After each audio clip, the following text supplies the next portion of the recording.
ভাই এই ডিভাইস সম্পর্কে আমি যে কি বলবো তাই বুঝতে পারতেছি না।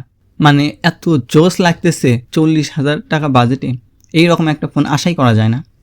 এতে ভালো ভালো অনেক কিছু রয়েছে, যেমন 200 মেগাপিক্সেল এর মেইন ক্যামেরার সাথে 50 মেগাপিক্সেল এর front camera, aluminium body, 12 GB RAM, 1.5K display, সর্বনিম্ন 256 GB স্টোরেজ, IP68 69 রেটিং, অনেকগুলো AI ফিচার, সাথে 6 বছরের মেজর অ্যান্ড্রয়েড আপডেট। এগুলো তো ছিল ভালো ভালো স্পেক, কিন্তু একটা ফোন তো কখনোই পারফেক্ট হয় না, কোনো না কোনো দিক থেকে খারাপ থাকে।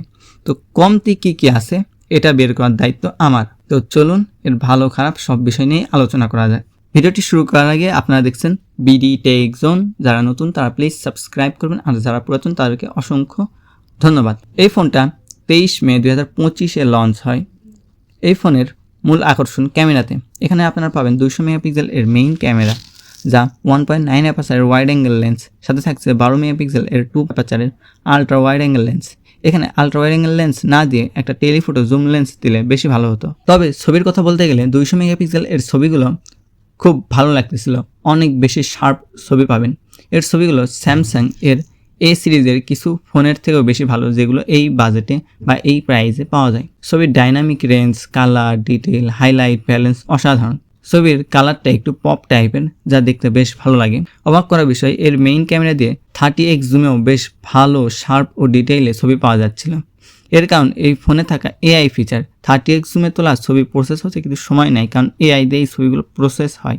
তবে আফটার প্রসেসিং ছবিগুলো বেশ ভালো লাগে। এছাড়াও এখানে একটা অসাধারণ AI ফিচার রয়েছে, সেটা হলো ফটো টু ভিডিও মেকার, অর্থাৎ ছবিকে ভিডিও বানাতে পারবেন। এর ফ্রন্ট ক্যামেরা 50 মেগাপিক্সেলের, যা 2.1 অ্যাপারচারের wide angle lens.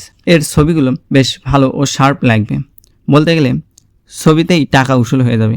Ultra wide ক্যামেরার ছবিগুলো বেশ ভালো, তবে এখানে আরও বড় ultra wide angle lens like 48 megapixel বা 24 মেগাপিক্সেলের দিলে বেশি ভালো হতো, তা 200 মেগাপিক্সেলের সাথে মানাতো। ভিডিওর কথা বলতে গেলে সামনে ও পিছনের উভয় ক্যামেরাতে 4K 30fps এ ভিডিও করতে পারবেন। এখানে 60fps এর অভাব বোধ করবেন। এখানে সামনের ক্যামেরা দিয়ে EIS পাবেন এবং পিছনের ক্যামেরাতে EIS OIS উভয় পাবেন। ভিডিওর কোয়ালিটি বেশ ভালো লাগবে, বেশ শার্প ও ডিটেইলে ভিডিও পাবেন, তবে 60fpsটা মিস করবেন এই। আচ্ছা, এবার কথা বলি ডিজাইন ও বিল্ড কোয়ালিটি নিয়ে। এটার বডি অ্যালুমিনিয়ামের তৈরি, সামনে ও পিছনে গ্লাস রয়েছে এবং কর্নিং গরিলা গ্লাসের প্রোটেকশন রয়েছে। এটি 3টি কালারে পাওয়া যায়: desert gold, TDL blue, midnight black. এর দৈর্ঘ্য 156.5 মিলিমিটার, প্রস্থ 74.6 মিলিমিটার ও থিকনেস 7.3 মিলিমিটার। ওজন 184 গ্রাম, তাই বলতে পারেন ফোনটা বেশ লাইট ওয়েট। এখানে IP68 ও 69 এর রেটিং রয়েছে, মানে সাগরে নিয়ে গিয়ে নামলেও সমস্যা নেই। ডিসপ্লের কথা বলতে গেলে এখানে অ্যামোলেড 6.55 ইঞ্চির ডিসপ্লে রয়েছে, যা ফুল HD প্লাস এর রেজলিউশন 1200x2664 এবং PPI 446। আসলে এই বাজেটে ডিসপ্লেটা একটু কমই হয়ে যায়, তবে ডিসপ্লে কম হওয়ার জন্য কিন্তু আপনারা ক্যামেরা এবং অন্যান্য জায়গায় ভালো পাবেন। এটা এমন না যে অল্প দামের ফোন, সেই ফোনে ভালো ডিসপ্লে দিছে কিন্তু প্রসেসর খারাপ দিছে, যার জন্য প্রসেসরের সব পারফরমেন্স একদম ডিসপ্লেতেই চলে যায়, এমন না। ডিসপ্লে একটু কমতি দেওয়ার জন্য আপনার পারফরমেন্স কিন্তু ভালো পাবেন। স্ক্রিন টু বডি রেশিও হচ্ছে 88.8%। এটা 120 হার্জের একটি ডিসপ্লে, যা HDR+ সাপোর্ট করে। আর সবথেকে বড় কথা, এটা সিমেট্রিক্যাল বেজেললেস একটা ফ্ল্যাট ডিসপ্লে। এতে কিন্তু 5000 নিটস এর পিক ব্রাইটনেস রয়েছে। হার্ডওয়্যারের কথা বলতে গেলে এখানে Android 15 এর ওপর ম্যাজিক OS 9 রয়েছে, সাথে পাচ্ছেন 6 বছরের মেজর অ্যান্ড্রয়েড আপডেট এবং স্টোরেজ 256GB ও 512GB রয়েছে। 12GB ও 16GB র্যাম ভেরিয়েন্টে পাবেন। এর র্যাম টাইপ LPDDR5।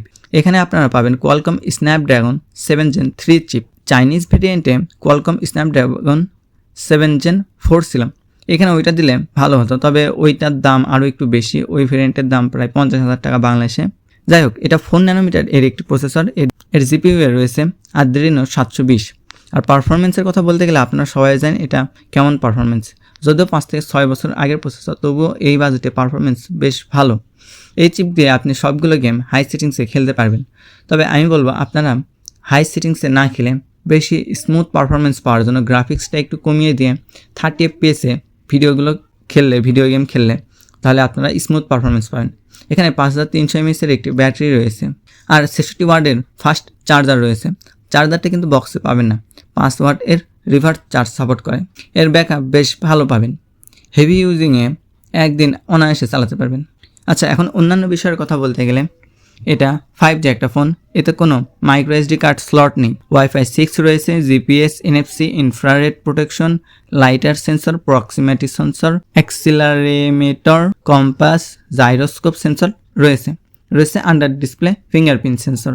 আর বিশেষ সুবিধার কথা বলতে গেলে এখানে অনেকগুলো এআই ফিচার রয়েছে, যেমন photo to video generator, AI translator, circle to search, AI out paint, AI eraser, AI obstacle, AI cut, AI face cute ইত্যাদি। তো এই ছিল এই ফোনের ইন ডিটেলস রিভিউ। ফোনটা 40,000 টাকা বাজেটে বেশ ভালো হয়েছে। আপনাদের কেমন লাগলো ফোনটা? আজকের ভিডিও এই পর্যন্তই, দেখা হবে নতুন কোনো ভিডিওতে। ততক্ষণের জন্য বিদায়।